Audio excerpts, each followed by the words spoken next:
Good afternoon. Well, hi, how are you all out there? You know, I'm just looking outside. I know it's warm out, but it's also pretty overcast here in Southern California. And quite frankly, that's okay with me. We have tons of sunshine, and it's just nice for the sun not to be beaten down for once. But I have to say, I'd rather have that than have it be raining. So, hey, this is Neil Palache, women's money coach with the Wealth Creator Company for Women, coming to you from beautiful Southern California, Westlake Village to be precise. I'm sitting here in my office, and I'm looking forward to talking to you today about having it all be in the numbers. It's all in the numbers. And I'm just looking at my Facebook Live feed, which seems to have frozen. Oh well, what can you do? Hey, I'm gonna reboot that, and technology. What can you do? Can't live with it, and you can't live without it. Right? Okay. So, what I wanted to talk to you today about, for those of you who saw my posts, is prospecting and the KISS principle. Now, I know that most of you are probably well aware of what the KISS principle is. If you don't, then let me tell you now. It stands for Keep It Simple. And the S can be stupid or silly or whatever other S word that you can think of.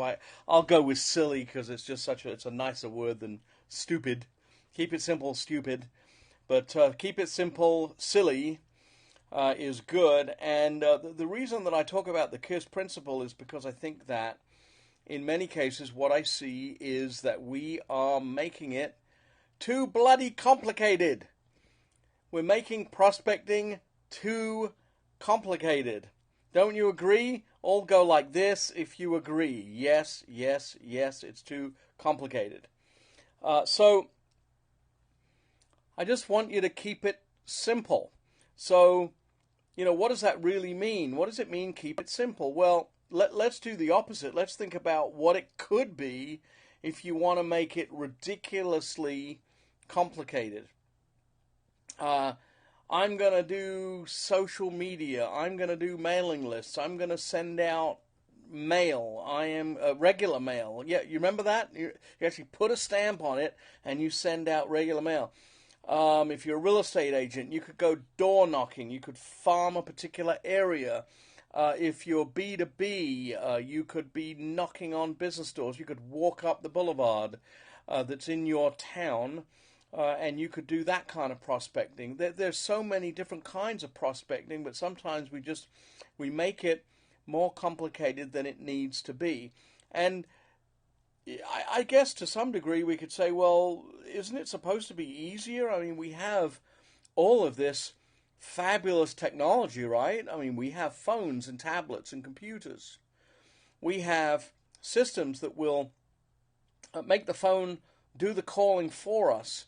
I have done that fairly regularly in the past. In addition to everything else that I'm doing, put a message on an auto call, a robocall, as it were, and it'll just say, hey, everybody come to the meeting that I've got going on tonight, blah, blah, blah, and it'll go out to 100 people in 3 seconds. Essentially, that's what it does, and it's pretty wonderful. So there are some wonderful things that can be solved with technology. But you know what? I know, and I think you would all agree, that for the most part, particularly if you're in a service-oriented type of business, people want to talk to you. They want to talk directly to you.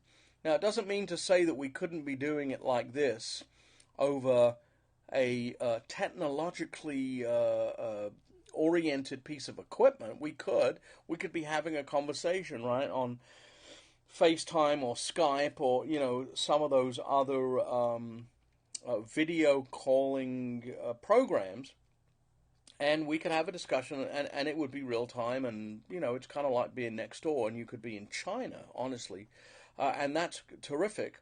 But unless you're selling tapes and video programs or key rings or pens or something like that, all of which can be done by just going to Amazon or going to one of those online type of services, you don't really need a person for that. You don't need a person to buy a book, even though, as one of the fellows who was presenting to our mastermind group a couple of weeks ago said, Amazon is opening freaking bookstores. So, are we going in the other direction? What in heaven's name is going on? Here we are. Amazon essentially put Barnes & Noble out of business. And, Barnes & Noble have closed down most of their bookstores. If not, most of their bookstores, because I know we still have one out here. So I would imagine they have quite a few left. What was that other one? Borders. Borders is gone. There were a few others. I mean, back in the day, right? Back in the day, there were other bookstores, but they're all pretty much gone. So now here we have Amazon, who sells online. I mean, that's their primary business model, and now apparently they are opening bookstores. Very, very interesting. So they have discovered that there are a certain a certain number of the percentage of the population which likes to sit in a bookstore and read an actual book and buy the book from the bookstore from a person. So, and when you're in the service business, certainly that is the case in terms of people wanting to see you personally. So, what am I getting to? What's the point here vis-a-vis prospecting? Well, the point is, and with the keep it simple, silly saying, the KISS principle, the point is that you need to pick up the phone. You need to pick up the phone. And that's why I said it's all in the numbers. The money is all in the numbers. And of course, that applies to the social media and the mailing lists as well, right? I mean, if you send out 1,000 mailers, or you send out 1,000 emails, or you spend $10 a day on Facebook advertising, you're looking for the numbers. The percentages will work their way through so that a certain number of people are interested in what you have. They'll talk to you, and then down the line, you get a certain number of people that will actually say, yeah, I would like to do business with you. I would like to have you help me with what it is that you're really, really good at. And of course, you do have to be really, really good at it, because if you're not, after a few attempts, you will certainly have people start telling you, and they won't tell you directly, but they'll tell you by not hiring you or not rehiring you, not renewing, that they really don't appreciate, your lack of ability in that particular area. In other words, you kind of oversold yourself a little bit. So you better know what it is that you're doing, and you better be good at it. People expect that. So when you are in a networking meeting and that type of stuff, and you say, well, I'm good with people, and I provide excellent service, and I have an excellent product, well, no shit. You better have all of those things available. Those are kind of the regular things that everybody requires. Those are not reasons to do business with you. Those are minimum expectations for people to do business with you. Now the question is, what do you have that is extraordinary that you're going to provide for this person that nobody else is providing, that is going to separate you from the crowd? Because there are umpteen people doing what you do, whatever it is. So you better have something special and unique. The numbers kind of take care of that, don't they? So if you are able to get on the phone and make 20, 30, 40 phone calls in a day, and I remember when I was in the life insurance business back in the 80s and 90s, we would track our dials. In other words, the dials is kind of funny, because even back then we were pushing the numbers, not dialing the phone, but we would actually track the number of attempts that we made to reach someone, and then how many people we actually reached, And then how many of those actually made appointments with us? And I have years of books that I manually filled out. Oh, I made 10 phone calls today and spoke to 3 people and made 1 appointment. And they used to call it the old 10-3-1, and those were kind of the numbers. Now, those would vary for different people who were better at it, worse at it, had a better list, a worse list. Obviously, it varies. But when you want to get a hold of people, what you want to do is pick up the phone.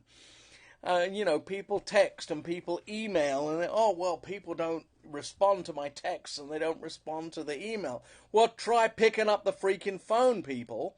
And yeah, you may get a voicemail, but even that, unless it's an absolute cold, freezing freaking cold call, they're gonna call you back, probably.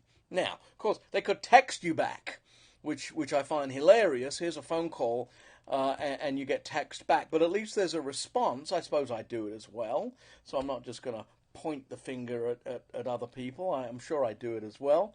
But it's nice to make a phone call. It's nice to receive a phone call, and it's nice to have an actual conversation with an actual live person. And so when you do that, and you're calling into, a niche market or a niche market, okay, I'll let you decide how you say that. You can say niche or you can say niche. I do remember somebody who I worked with a few years ago. His saying was, "The riches are in the niches." So I used to that was a great saying. The riches are in the niches, and I agree with that. So if you say, "Okay, Neil, you work with divorced and widowed women, and here I have a list of divorced and widowed women that I have built over the years, people that I know, people that I've met, and so forth." And I call them up, there are going to be a certain number of calls where I'm going to reach the person, and a certain number of people that I reach that are going to make an appointment. And then when I meet with those people, a certain number of those people that I meet are going to want to do business with me. And so when you have a situation where you say, well, I didn't do any business this week, or I didn't do any business this month, or I didn't do any business this year, that's probably because you haven't spoken to anybody, or you haven't met anybody, or certainly you haven't met enough. The percentages are not going to work if you say, well, how many people did I meet this month that were in my target market? Well, I met 3. That's tough. I mean, out of 3, you could get 0. Now, it is possible that if you have pre-qualified these folks, and you are getting to those folks through referrals, and you know that they have the money and the desire to get fixed whatever it is that's broken, you might hit 3 out of 3. It is true. It is possible. I know people that do it. I'm not one of them. I will tell you that I am not a 100% guy. I got to see 5 or 6 people to get a client. There are people that cannot afford me. There are people that are not ready to work with me. There are people that don't have the desire to work with me. And so I have to see 5 or 6 people to get 1 new client. And so if I get 2 or 3 appointments and I don't get that 1 client, and then I'm sitting there saying, I don't understand, I didn't get that 1 client, then quite frankly, I am using the KISS principle, or the reverse of it anyway, because I am not being realistic about what I'm doing, how I'm doing it, and why I'm getting the results that I'm getting. So if you're not making the money that you want to be making, and I'm not making the money that I want to be making, I will tell you that right now, that my goals are bigger than the money that I'm making now. And I would imagine for the people that I'm talking to, your goals for making money are bigger than they are now. I hope. I would imagine even Bill Gates has, and Warren Buffett have goals that are bigger than what it is they're doing today. Maybe it's not money oriented. Maybe it's reach. Maybe it's who they impact. Maybe it's charitable. But they have bigger goals than they are doing today. And I certainly do, and I hope that you do. So look at the numbers and say, okay, what could I be doing right now? Could I be getting on the phone? Could I make 5 more calls before I go home? Am I making the 20 calls a day or the 10 calls a day or whatever it is that you think that you need to do? And you're going to have to test it. You're going to have to figure this out. What is it exactly that you are going to need to do in order to reach your goals? How much money does each client bring to me once they become a client on average? What's the lifetime value of that client? And how do I get to, in my case, her? So if I have to make 10 phone calls to reach 4 people to get 1 appointment, then I got to make 50 phone calls to get the number of appointments that I need to get the 1 client. And then that 1 client is worth X number of $1,000 to me. And I know that going in. If I'm not doing those numbers, then I know why I'm not making the income that I want. And that's as simple as it gets. That's why it's all in the numbers. And if you talk to the best salespeople on the face of the planet, in any industry, they will tell you that. When I was in the life insurance industry, that's what I learned. That's what I saw. That's what I was told that people were doing. And those were the kind of results that they were getting. So I knew that they were not just blowing smoke, if you know what I'm talking about. So look at the numbers, do the numbers, make sure that you understand the numbers. When you're doing your prospect, keep it simple. Know what you're going to say what you have to say, get on the phone with a goal. My goal to get on the phone is to make an appointment, if that's what you're doing right now. If your goal is to get information, that's a different goal. That's okay. But know why you're getting on the phone with that person. If you're doing sales calls, then the goal, if you're doing phone selling, is to sell. If you're doing face-to-face selling, then the goal is to get an appointment. That's it. The goal is to get an appointment. Can we meet for coffee next Tuesday at 3, next Thursday at 4, next Wednesday at 10? That's the goal. And get that appointment and work the numbers. So that's it for today. We've got about 16, 17 minutes. I don't want to take any more of your valuable time. I appreciate you being on the line. I really enjoy it. Please send my apologies to those people that were on Facebook, because Facebook or my phone, actually it must be my phone, packed in today, didn't work so well for Facebook. That happens, but it's on Periscope. I will post it on Facebook as we get off here. And this is Neil Palache with the Wealth Creator Company for Women. Please go to neilsdeals.com and subscribe to get some great information and deals. Neil's Deals, NEILZDEALZ.com, neilsdeals.com. And I will see you soon. Have a great week, everybody. Bye-bye for now.